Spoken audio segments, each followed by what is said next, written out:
Okay, so let's start our first lesson, which is a polar form. Okay, normally you get yourself z in the complex number where one is real and another one is imaginary. Well, we can convert this complex number to a polar form, which is in this kind of formula, where we got ourselves z modulus and bracket cos argument plus I sine argument. You need to remember that argument is in radian for matriculation syllabus, right? So if you learn another syllabus, it's okay if you live in degree.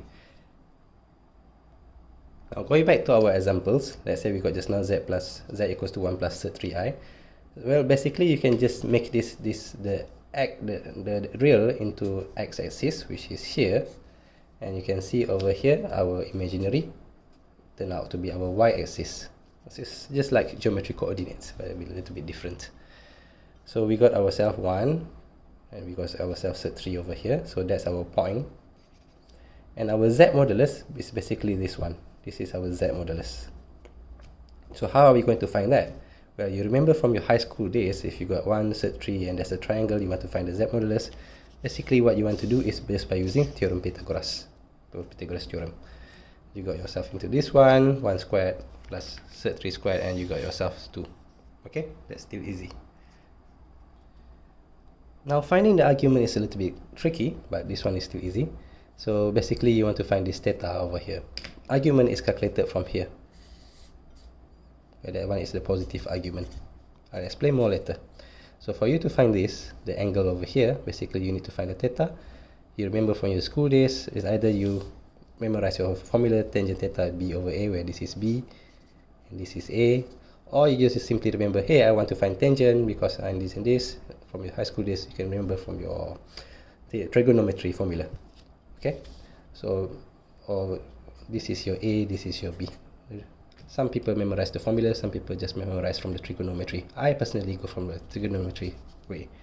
So you got yourself 3 over 1, and you can get yourself answer is pi over 3, or you give yourself in decimals. Both of them are okay.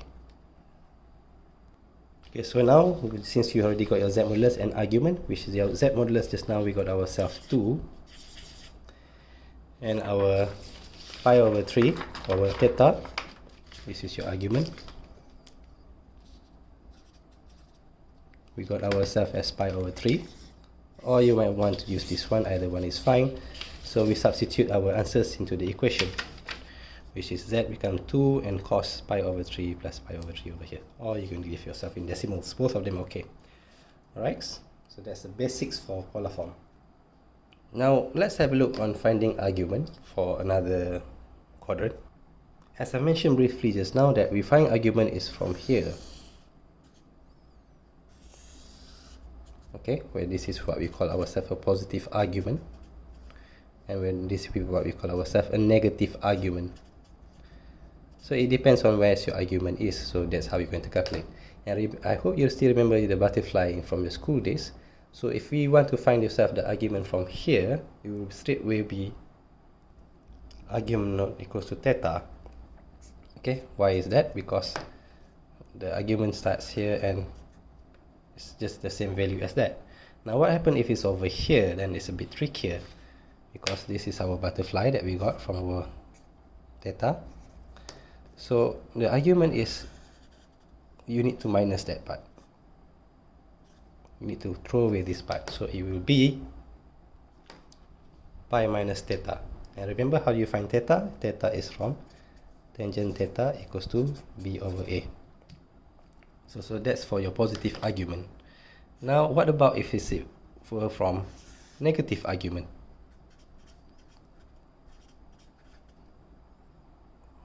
For this quadrant is still easy because we're going from this way, so we got this theta directly. Since I'm going it from the down direction, it's a negative argument, so it's a negative theta. Now this one is a bit tricky. How are we going to calculate it? Well, of course there are various way of calculating. I like to take it this way, that since this whole thing is pi, 180 is pi, so I like to do it pi minus theta. So the 180 we minus this part and try to symbolize that. Remember that downward is negative, so what should we do? So we multiply the thing is with negative. Alright, so we need to remember this one. Now let's have a look from another example. Let's say you got yourself, in this case, 3 minus I. Well, firstly, before I start to do this question, I will draw the graph for me to have a look where it is. So it's set 3 and negative I can associate negative 1 down here. So it's this quadrant. Okay, so firstly, what do? We do the easy part first. We try to find ourselves the Z modulus. Okay, notice here my set 3 squared plus 1 squared, I didn't put a negative inside because even if I put negative, I'm going to square, I'm going to get myself a positive number. So should I put negative inside or not? Well, it depends on your taste. I have to admit sometimes I put, sometimes I didn't put. So Z modulus, simply we got ourselves 2. Now let's find the argument for this one. Okay, so remember this one, the formula is tangent B over A. So if you got confused that you cannot see that itself that this is A, this is B, or maybe you try from trigonometry way, so you just simply change the graph, turn around, or you can see directly that this is your B, this is your A. And that's how we got ourselves 1 over 3. Okay, and as we calculate further down, we got ourselves pi over 6, or you can give your answer in decimals. But remember, this is your theta, which is not your argument yet. Remember that our argument is we go from this direction. So in this case, we should get ourselves a negative argument. So directly, our argument is just argument equals to negative pi over 6. So our final answer should be in this way, where z equals to 2 cos negative pi over 6 plus I sine negative pi over 6. Remember, your answers over here need to be in radian. Okay, that's all. Thank you for watching.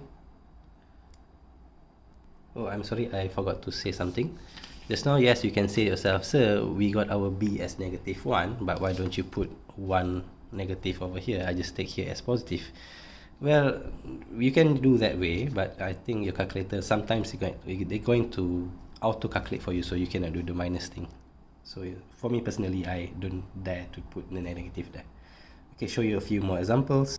Okay, I'm going to show you a few funny argument example. So let's say we got ourselves this time, so it's in this quadrant. So how are we going to find the argument? So firstly, we find the theta, simply just tangent theta over B over A, then you can get yourself, theta is pi over 4. Remember that our argument is calculated from here. So this one is a positive argument. And the formula in this case, in this quadrant, will be pi minus theta. Okay, so this will be pi minus theta. So basically right now we got ourselves theta is pi over 4. So just simply argument is pi theta pi minus pi over 4. Then we got ourselves 3 pi over 4. Okay, that's how we find ourselves for this argument. Okay, going through our final example, let's say we're given ourselves minus 2i. And simply firstly draw and for you to know which quadrant is this. And then from there proceed with finding the theta as we have learned further. And take note, this time is negative 2. I only put the positive numbers because I don't want it to mess up with our calculation. We got ourselves pi over 4. And how do we get to find the argument? Remember that the argument is calculated from this direction. And remember, it's a negative argument. So in this case, it's a bit complicated. So firstly, we do pi minus with the theta. And remember that since it's a negative argument, since I go from that direction, I need to put myself a big negative over there. Alright, so putting things into action, we have self pi minus pi over 4, which is our theta, and then we put our negative there, which will give our ultimately the final answers negative 3 over pi over 4. Okay, that's all. I hopefully those explanations is okay for you. Please comment, share, like, and subscribe. Thank you.